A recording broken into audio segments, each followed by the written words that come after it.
రీమా సీమంతం ఫంక్షన్ ఉంది. అందరి అతిథులకు ఇన్విటేషన్ పంపేశారు. రీమా భర్త రాకేష్ కు తన ఇద్దరి చెల్లెలు నేహ, కోమలి ఇళ్లకి ఇన్విటేషన్ ఇవ్వడానికి వెళ్లాల్సింది. కానీ అతనుకు అర్జెంట్ పని వచ్చింది. ఒక పంచే రాకేష్, నేహ మీ సొంత చెల్లి, వాళ్ళింటికి స్వయంగా వెళ్లి ఇన్విటేషన్ కార్డు ఇచ్చిరా. ఇక కోమలి గురించి టెన్షన్ పడకు, ఆమె ఎలాగో నీ సవతి చెల్లే కదా, వాళ్ళింటికి మనం ఫోన్ చేసి చెప్దాం. ఓ, నేను అదే అనుకుంటున్నా. ఉన్న సమయంలో ఇద్దరింటికి వెళ్ళలేను. ఒకవేళ నేను కోమలి ఇంటికి వెళ్తే నేహ ఇంటికి వెళ్ళడానికి టైం సరిపోదు. నేహ చాలా బాధపడుతుంది. నేను నా సొంత చెల్లినైతే బాధ పెట్టలేను. నాకు ఒక్క కార్డు ఇవ్వు, కోమలికి ఫోన్ చేసి చెప్దాం. రీమా కూడా పెళ్లి తర్వాత తన భర్త రాకేష్ లాగే నేహ, కోమలిల మధ్య సొంత సవితి బంధాలను పాటిస్తుంది. నేహ సొంత ఆడపడుచు, ఇక కోమలి సవితి ఆడపడుచు. అందుకే ఇంట్లో ఎప్పుడు కోమలిని సవితి ఆడపడుచుగానే ట్రీట్ చేసేవారు.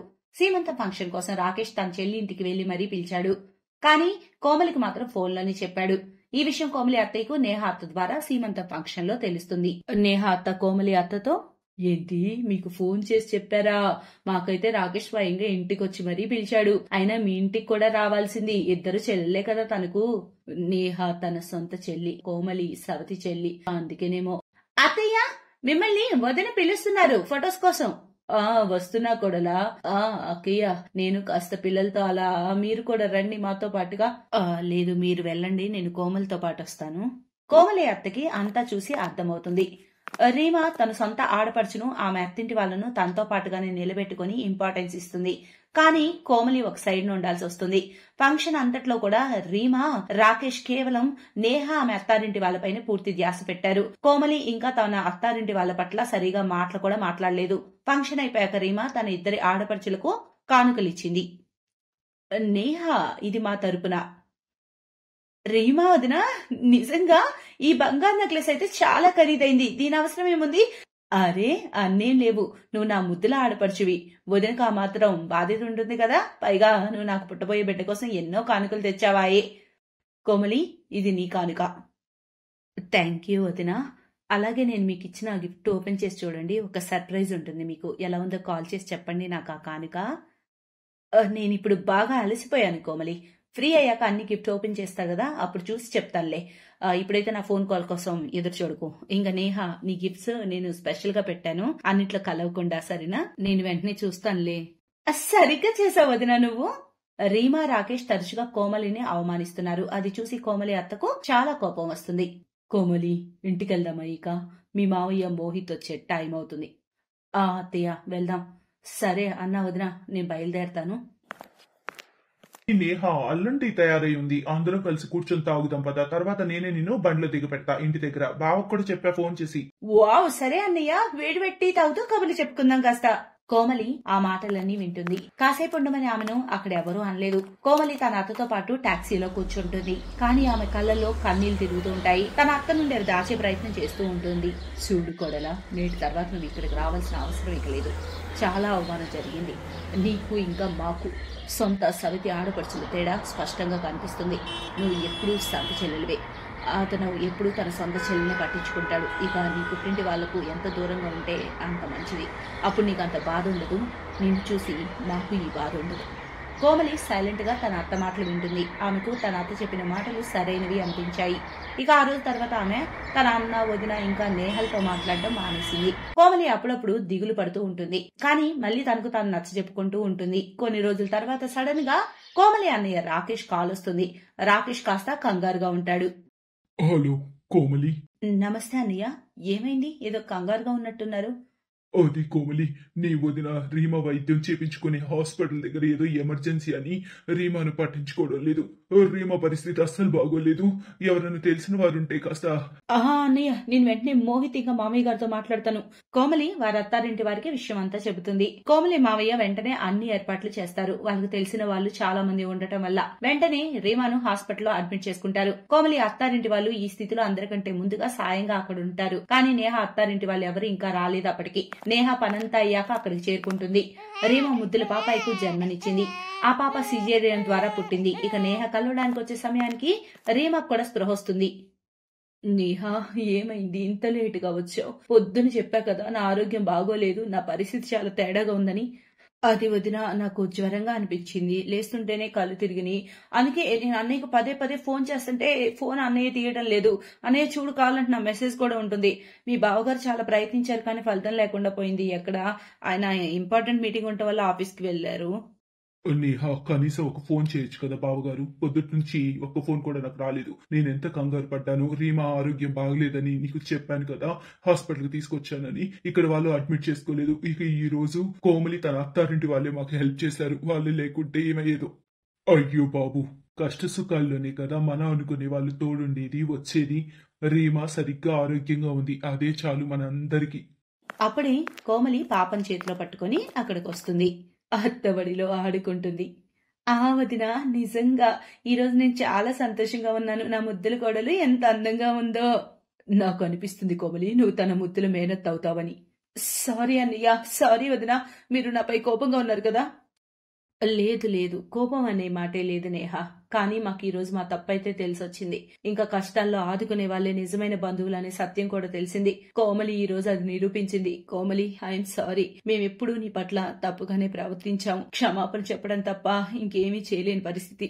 నేను సారీ చెబుతున్నాను, నన్ను క్షమించు కోమలి. అరే లేదు లేదు, మీరిద్దరెందుకు నన్ను క్షమాపణ అడుగుతున్నారు?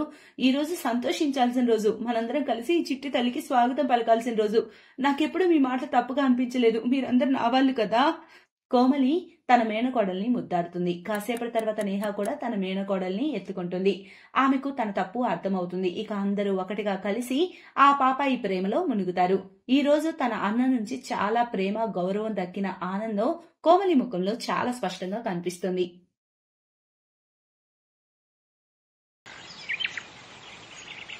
చెట్ల మూలికలు తీసుకోండి. జుట్టుని పెంచే చెట్ల మూలికలు కేవలం 5 రూపాయలకే.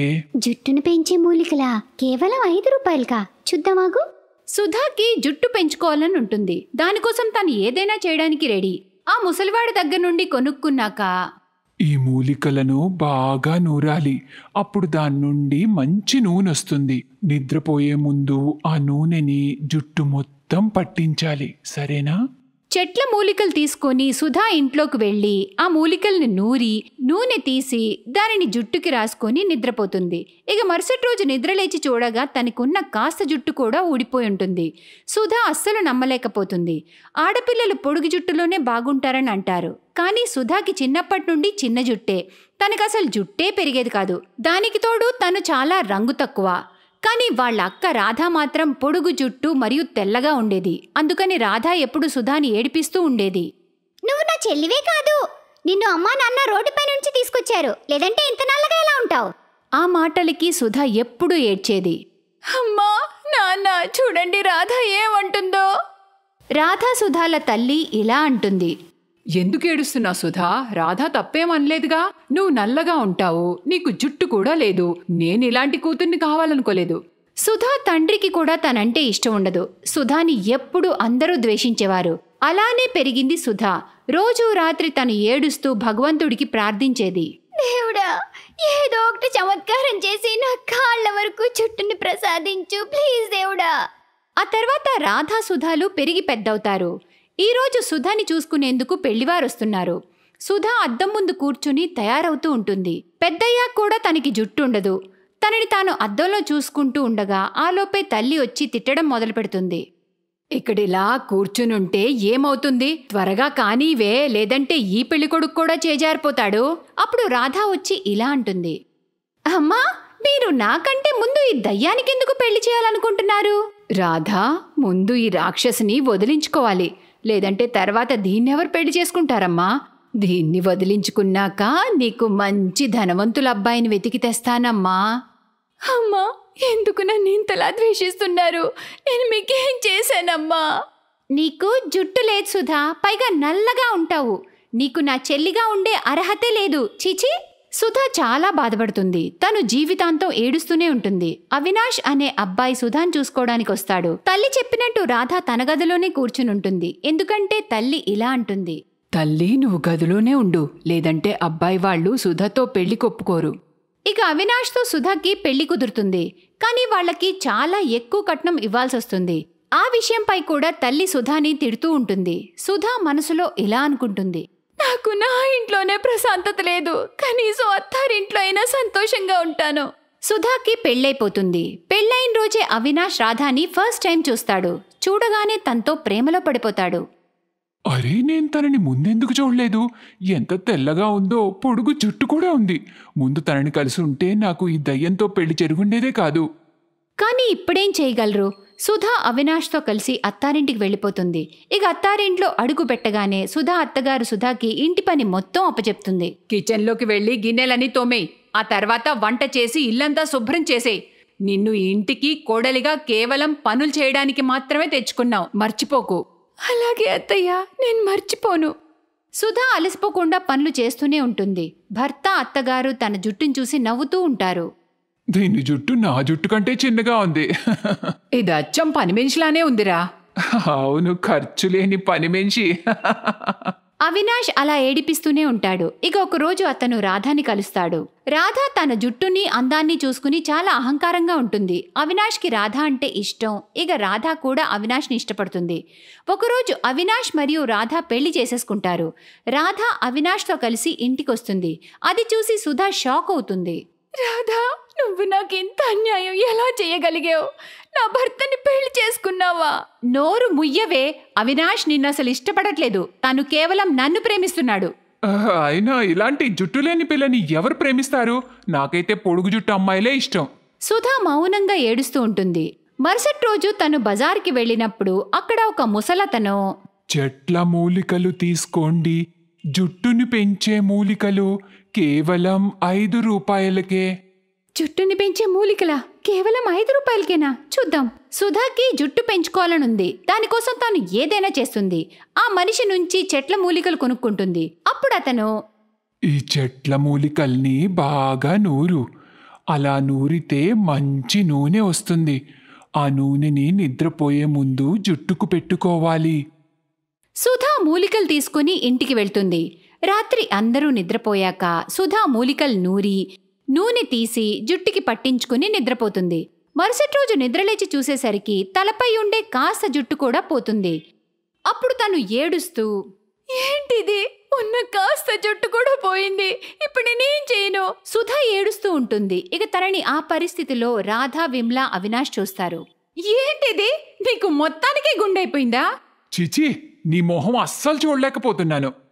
సుధా, నువ్వు వెళ్ళిపో ఇక్కడి నుండి. నువ్విక్కడ ఉండాల్సిన అవసరం లేదు. నువ్వు ఇంట్లో ఉంటే ఇంటి పరువు పోతుంది. అందరూ కలిసి సుధాని ఇంటి నుండి తరిమేస్తారు. సుధా ఏడుస్తూ ఒక అడవిలోకి వెళ్తుంది. అడవిలో తను ఒక చెట్టు కింద కూర్చుని ఏడుస్తూ ఉంటుంది. ఆ చెట్టుపై ఒక పక్షి ఉంటుంది. ఆ పక్షి ఏడుస్తున్న సుధాని చూసి, ఎందుకు ఏడుస్తున్నావు? సుధా ఆ పక్షికి జరిగిందంతా చెప్తుంది. ఏడవకు, మనుషులు చాలా వరకు చెడ్డవాళ్లే ఉంటారు. అందుకే మేము అడవిలో ఉంటాము. ఇక్కడ అన్నీ ఉంటాయి. పెద్ద పెద్ద రోగాలకి మందులున్నాయి. ఇక్కడ ఒక పండుంది. దాని నుంచి రసం తీసి తలపై పూసుకుంటే జుట్టు పెరుగుతుంది. నిజమా? ఆ పండు ఎక్కడ దొరుకుతుంది? నేను తీసుకొస్తాను. ఆ పక్షి కాసేపట్లోనే సుధాకి పండు తెచ్చిస్తుంది. ఆ పండు నుంచి రసం తీసి సుధా తలపై పూసుకుంటుంది. అంతే, తనకి చాలా పెద్ద జుట్టు వస్తుంది. తల నుంచి కాళ్ల వరకు వస్తుంది. ఒత్తైన నల్లటి పొడుగు జుట్టు. అప్పుడు సుధా పక్షితో, ఓ మంచి పక్షి, నీకు చాలా చాలా ధన్యవాదాలు. నేను ఈ పండు రసాన్ని ఎవరికైతే జుట్టు లేదో ఆ అమ్మాయిలకి అమ్మాలనుకుంటున్నాను. వాళ్ళు కూడా నాలాగే కష్టాలు పడకుండా ఉండాలి. సుధా అక్కడి నుంచి వచ్చి ఆ పండు రసాన్ని అమ్ముతూ ఉంటుంది. ఒకరోజు అవినాష్ రాధా చూసి, నువ్వు సుధాయేనా? అవును, ఎందుకు? అరే వా, నీకింత పొడుగు జుట్టు ఎలా వచ్చింది? ఈ పండు రసం తీసి తలకి రాసుకుంటే వచ్చింది. నువ్వు చాలా అందంగా ఉన్నావు. నువ్వు నాతో కలిసి మన ఇంటికి వస్తావా? అదంతా చూసి విని రాధాకి చాలా కోపం వస్తుంది. తను ఆ పండు రసం తీసుకుని బాటిల్ మొత్తం తన తలపై పోసుకుంటుంది. కానీ దాని ప్రభావం రివర్స్ అవుతుంది.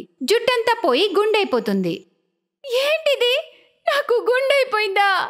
మంచి పని అయింది.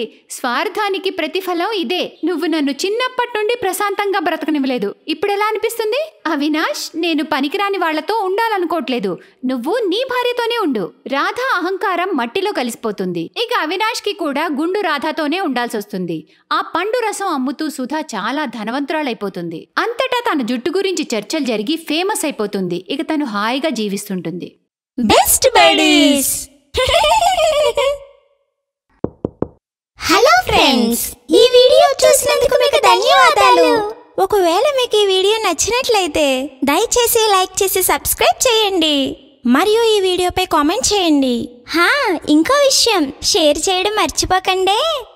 ఇలాంటి మరిన్ని వీడియోలు మీరు చూడాలనుకుంటే కిందనే ఉన్న బెల్ బటన్ని నొక్కండి. చూస్తూనే ఉండండి.